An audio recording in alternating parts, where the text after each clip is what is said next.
కళాయి తీసుకో. కళాయి అది పెట్టు దాని మీద.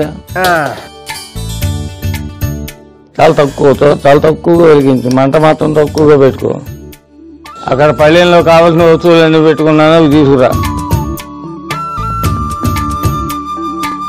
ఇప్పుడు దీంట్లో ఏమైపోతున్నావు అంటే మామూలు నూనె కాదు వేసేది, కొబ్బరి నూనె వేయాలి. అబ్బా శబాష్, ఏం ఎదిగిపోయారు.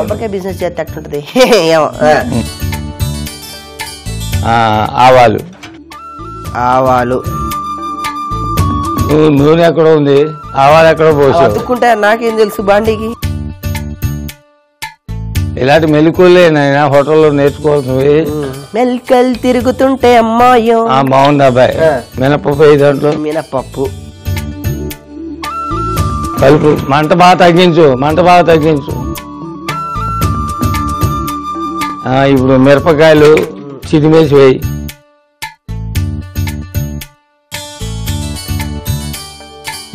ఇప్పుడు దీంట్లో వేయాల్సింది ఏంటంటే కరివేపాకు, ఉప్పు. కలుపు, బాగా కలుపు. ఇంగు వేయి ముందు. ఎండు కొబ్బరి ముక్కలు కూడా వేయి.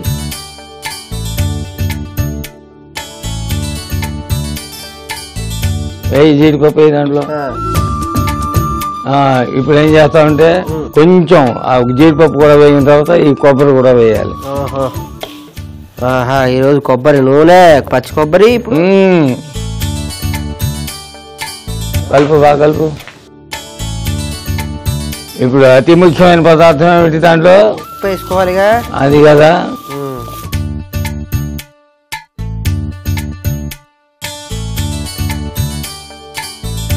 ఇగో ఈ చక్కెర కూడా దాంట్లో వేసేయి. పంచదార మొత్తం కలియాలి, లేకపోతే కొన్ని చోట్ల తీగా అనిపిస్తుంది, కొన్ని చోట్ల ఏమో ఉప్పుగా అనిపిస్తుంది. అలా ఉండకూడదు. కలిసిందా? కొత్తిమీర కూడా వేసేయి.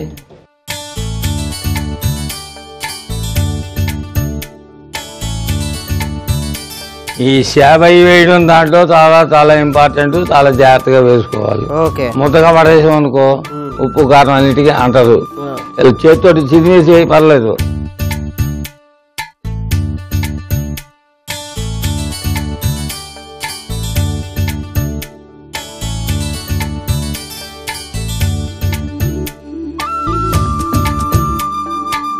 రెండు గట్లతోటి అలా కలుపుతుంటే నాకు చాలా ముచ్చటగా ఉంది. అసలు ఈ సేవయ్య అనేది ఇంత స్మూత్ గా రావడానికి కారణం ఏంటో తెలుసా? ఏమిటో? దీంట్లో ఉప్పుడు బియ్యం కూడా వేసాం గనక.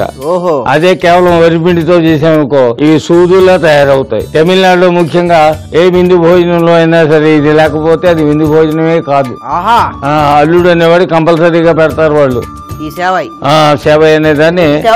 రకరకాలుగా చేస్తారన్నమాట. పెరుగులో వేసి చేస్తారు, కోకోనట్ తో వేసి చేస్తారు, అనేక రకాలుగా చేసి పెడతారు.